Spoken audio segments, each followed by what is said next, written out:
Assalamualaikum warahmatullahi wabarakatuh. A'udzubillahi minasyaitonirrajim. Bismillahirrahmanirrahim. Alhamdulillahirabbil alamin wassalatu wassalamu ala asyrofil anbiya'i wal mursalin wa ala alihi wa ashabihi ajmain wa ba'du. Pada para mahasiswa yang saya banggakan, dalam kesempatan kali ini saya akan menjelaskan terkait dengan al-jarh wa ta'dil. Ya, kalau kita kemarin membahas terkait dengan syarat-syarat sebagai perawi, sebagai kritikus, bahkan sebagai penjarah ya atau pentakdil, sekarang kita akan berbicara al-jarh wa ta'dil itu sendiri sebagai ilmu. Namun di sini sebatas pengantar atau pengenalan, karena nanti di semester 3 atau semester 4 itu ada mata kuliah tersendiri yang namanya mata kuliah al-jarh wa ta'dil. Ya, dalam mata kuliah ulumul hadis ini setidaknya saya akan mengenalkan saja. Nanti akan kita perdalam dalam al-jarh wa ta'dil, ilmu al-jarh wa ta'dil. Oke. Ilmu al-jarh wa ta'dil ini pada prinsipnya adalah ilmu gosip, ilmu ghibah. Ya. Ilmu ghibah. Jadi yang kita gosipin itu justru para ulama. Oh, tidak hanya orang-orang biasa, tapi justru ulama. Loh Pak, biasanya ghibah itu kan justru dilarang, tapi ini kok malah justru menjadi sebuah ilmu dalam hadis. Bahkan ini wajib, tidak hanya sebatas kesunahan atau apa. Jadi ghibah dalam kajian ilmu hadis ini wajib ini hukumnya. Kenapa? Nah ini, saya akan kutipkan pandangannya Al-Ghazali dan pandangannya Imam Nawawi. Jadi setidaknya ada 6 persoalan yang diperbolehkan untuk ghibah. Apa itu? Jadi ada seseorang yang ghibah karena dia merasa dianiaya oleh orang yang digibahi tadi. Ini jadi yang pertama itu. Jadi ketika dia mendapatkan penganiayaan, kemudian dia mengungkapkan kebobrokan dia dengan tujuan untuk memperoleh keadilan. Nah ini. Yang kedua, ghibah untuk meminta pertolongan untuk membasmi kemungkaran. Seperti tadi, penganiayaan termasuk bagian dari kemungkaran. Ya, jadi dia memang sengaja membeberkan keburukan-keburukan seseorang yang menganiaya itu untuk mendapatkan sebuah keadilan. Nah ini. Yang ketiga, untuk mendapatkan fatwa. Jadi terkait dengan kajian hadis ini juga membentuk bagian dari kajian fatwa. Jadi bagaimana sesungguhnya hukum itu harus dijalankan, bagaimana seorang perawinya itu. Nah itu. Terus yang keempat itu menghindarkan manusia dari kejahatan. Ya ini tadi dari kemungkaran ini memang sengaja kita menggibahkan, gosipin sesuatu yang kira-kira bisa menghindarkan manusia dari kejahatan. Jadi menuju kepada kemaslahatan dan menghindari dari kejahatan. Nah, ini yang penting. Jadi orang-orang yang mengarah ke sana kita perlu gibahi. Nah, itu. Terus yang kelima, orang yang dicela atau orang-orang yang digosipin tadi itu benar-benar wong sing gawe odo-odo, gawe bid'ah, dan juga gawe kemungkaran. Nah, itu jadi memang dia yang akan membuat kerusakan, maka dia boleh digibahi. Nah, terus yang terakhir ini terkait dengan untuk memperoleh kejelasan terkait dengan informasi. Kalau tidak diperbolehkan ghibah ya kita tidak akan bisa membentuk informasi yang jelas. Bisa saja yang terjadi malah justru bukan fakta tapi justru fitnah. Kenapa? Karena kita tidak mencoba untuk mencari tahu dari orang yang lain, dalam arti ghibah itu sendiri. Nah ini. Jadi ghibah ini diperbolehkan dalam kajian hadis. Kita berangkat dari argumentasi yang tadi, yang ketiga dan yang keenam, untuk meminta fatwa sekaligus untuk memberikan informasi yang sesungguhnya. Barangkali dalam berita hadis itu ternyata ada perawi-perawi yang gawe aneh-aneh, membuat odo-odo, membuat sesuatu yang seharusnya tidak diperlukan. Nah ini. Apa itu Pak? Jadi pengertian al-jarh wa ta'dil itu begini. Jadi al-jarh itu adalah sebuah pencelaan. Jadi seorang kritikus itu bisa mencela terhadap perawi hadis. Ini namanya al-jarh, dari kata-kata jaroha. Majruh berarti orang yang dicela. Nah itu. Sementara kebalikannya at-ta'dil. At-ta'dil ini mengarah kepada apresiasi, memberikan sebuah apresiasi.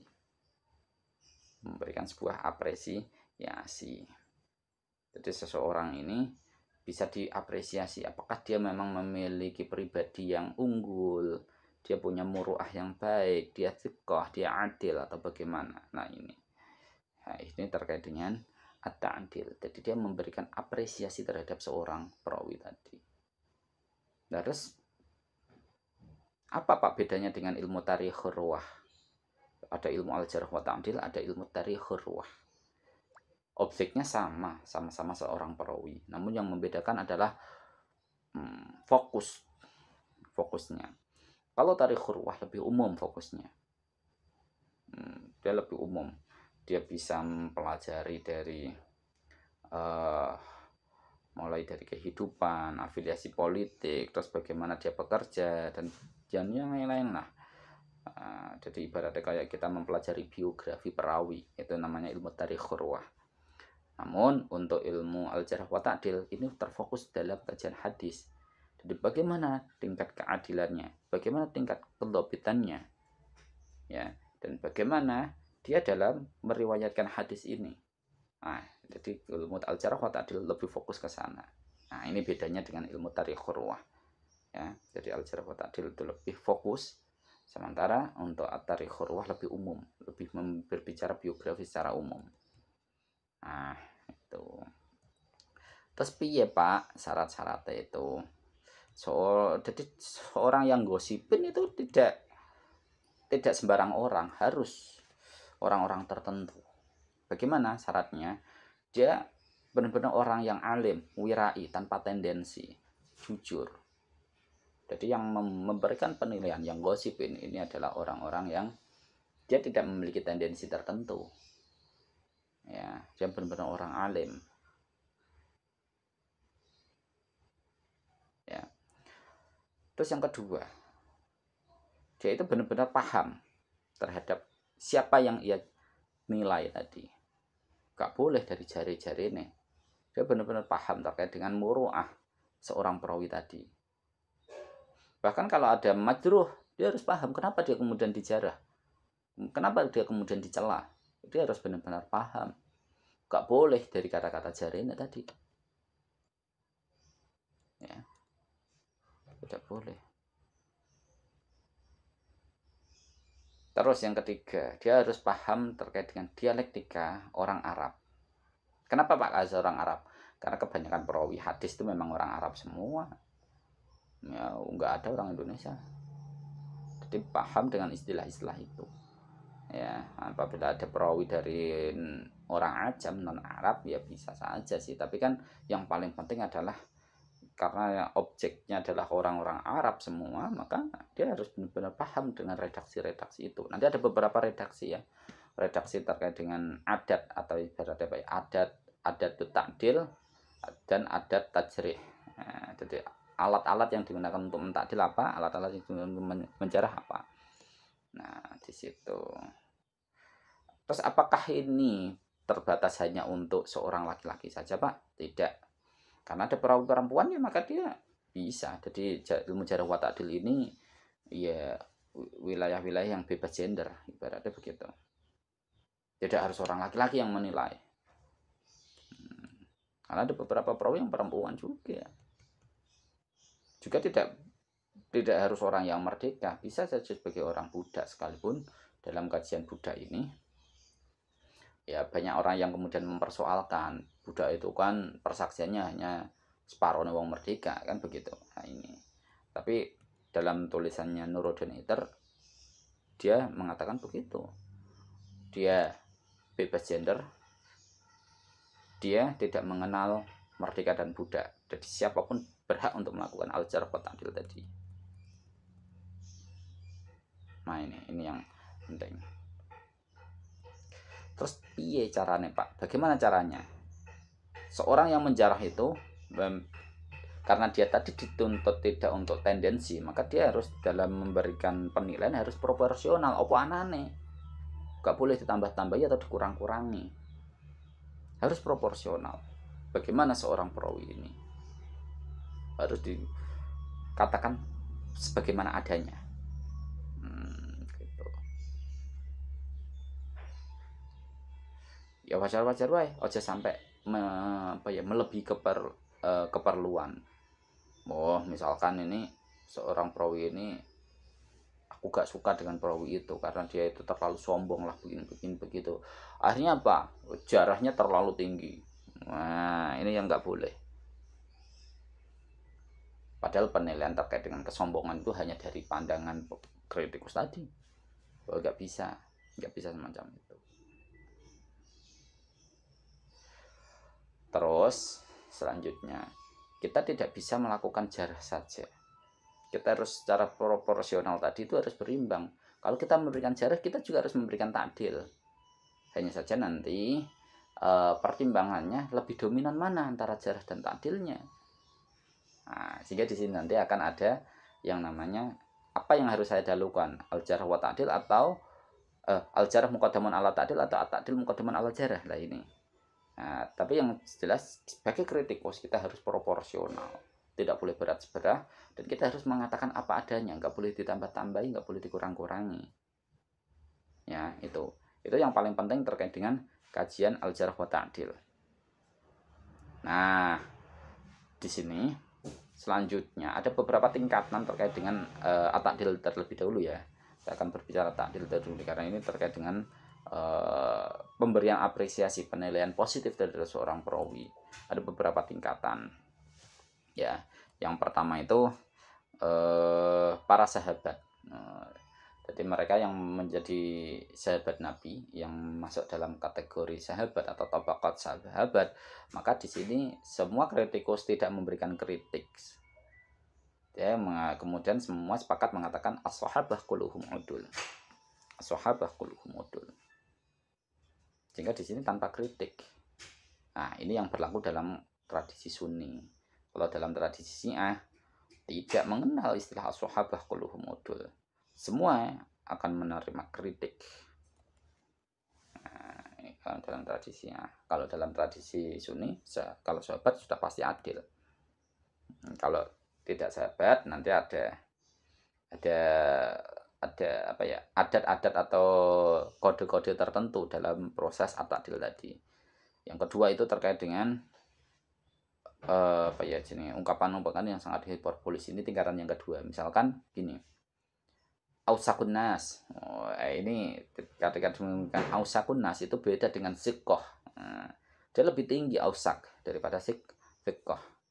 Adbatun nas misalkan atau adbat. Itu dia lebih tinggi. Karena apa? Dia menggunakan siqat mubalaghah.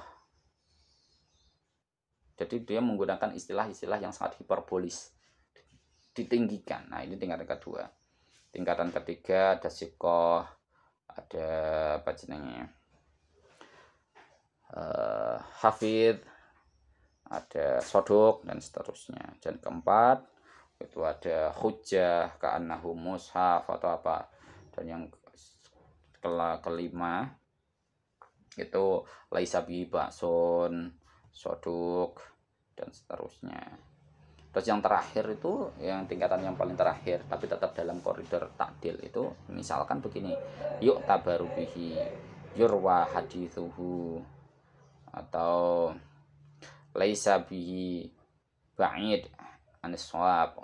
Jadi ini bahasa-bahasa yang sangat halus tetapi bagi dalam kaidah al-jarh wa ta'dil ini dia termasuk kategori ta'dil. Jadi nanti ada beberapa istilah dalam kitab rijal tadi. Nanti Anda bisa mengetahuinya di dalam kitab rijal, bisa dilihat. Oh, ini di mana ini? Jadi kalau dia menggunakan kata-kata ausaku berarti ini tingkatan tertinggi ini. Nah, kalau dia menggunakan kata-kata yurwabihi, oh berarti ini rendah ini. Nah, selanjutnya terkait dengan tingkatan jarah. Dari Yang tingkatan pertama itu misalkan begini, fihi adna maqal. Jadi yang diperbincangkan itu adalah sesuatu yang sangat rendah. Ini sangat halus memang, tapi ini bagian dari al-jarh, pencelaan. Tingkatan pertama. Tingkatan kedua adalah huma yungkaru hadisuhu mungkar dhaif atau apa. Kalau ada istilah dhaif itu berarti dia berada tingkatan kedua. Dan ketiga misalnya tingkatan ketiga itu adalah yas tashidu bi hadisihi. Hadisnya tidak boleh dipakai sebagai penguat. Nah, kan begitu. Bahkan pada tingkatan ke-6, ini kita langsung saja ya. Pokoknya intinya di situ nanti akan kita bahas lebih lanjut di ilmu al-jarh wa ta'dil, mata kuliah al-jarh wa ta'dil sendiri. Yang ke-6 itu misalkan dia disebut sebagai kadzab atau apa, atau akdzabun nas. Ini berarti dia paling rendah tingkatan periwayatannya, sehingga dia tidak bisa digunakan. Intinya gitu. Terus gimana Pak kalau ada pertentangan antara al-jarh wa ta'dil? Jadi satu perawi bisa dijarah, bisa ditakdil. Nah, ini ada dua pendapat. Setidaknya ada dua pendapat lah ya. Sekalipun nanti dalam mata kuliah al-jarh wa ta'dil nanti ada beragam pendapat. Ada beberapa syarat. Tapi ini saya akan menjelaskan terkait dengan pandangan umumnya. Pandangan umumnya begini. Semuanya sepakat mengatakan al-jarh muqaddamun ala ta'dil. Ya. Al-jarh muqaddamun ala ta'dil, misalkan kayak Ibnu Shalah, Razi, At-Tirmidzi dan seterusnya, itu dia sepakat al-jarh muqaddamun ala ta'dil. Sekalipun yang melakukan pentakdilan, yang menilai positif itu lebih banyak. Akan tetapi karena ini terkait dengan ajaran agama, maka harus ada kehati-hatian. Dengan cara untuk mengukur kehati-hatian ini, yaitu tadi al-jarh muqaddaman ala ta'dil. Jadi pencelaan itu harus lebih didahulukan. Jangan sampai ada sesuatu yang buruk masuk ke dalam wilayah agama. Nah ini. Terus alasan kedua, bisa saja seorang yang menjarah itu lebih paham daripada orang yang mentakdil.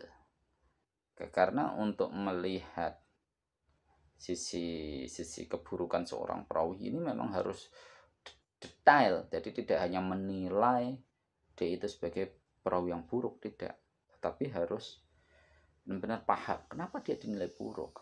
Apakah dia pernah melakukan kebohongan atau apa. Ini pernah terjadi pada masa Al-Bukhari ya, di mana Imam Al-Bukhari tidak jadi menerima riwayat dari seseorang karena seorang perawi tadi dia melakukan penipuan terhadap seekor hewan, keledainya sendiri. Keledai yang ditambatkan tiba-tiba lepas, dan cara memanggilnya dia dengan cara memutar-mutar serbannya. Dasar seorang hewan ketika tahu sesuatu yang hijau, dia pasti akan datang untuk datang ke majikannya tadi karena dianggap mendapatkan makanan. Nah, melihat peristiwa semacam itu, Imam Bukhari memandang bahwa seorang perawi hadis yang semacam ini dia tidak bisa jujur sama sekali. Sekalipun terhadap hewan pun dia tidak jujur, maka dia tolak periwayatan dari perawi yang semacam ini. Nah itu. Nah selanjutnya terkait dengan al-jarh wa ta'dil tadi, ada kemungkinan yang kedua, yaitu at-ta'dil muqaddamun alal jarh. Nah, untuk yang mengikuti madhab ini relatif sedikit ya, karena mereka lebih cenderung berdasarkan kuantitas. Maksudnya bagaimana? Jadi begini, apabila ada banyak kritikus yang kemudian mentakdil, jumlahnya itu lebih banyak daripada kritikus hadis yang menjarah atau yang mencela, maka proses takdil tadi atau proses pemujian terhadap seorang perawi itu lebih dapat diterima daripada proses pencelaan terhadap perawi. Nah, itu. Sehingga di sini memang ada dua kaidah terkait dengan al-jarh wa ta'dil. Yang pertama itu seperti yang saya katakan awal tadi, yaitu al-jarh muqaddamun ala ta'dil.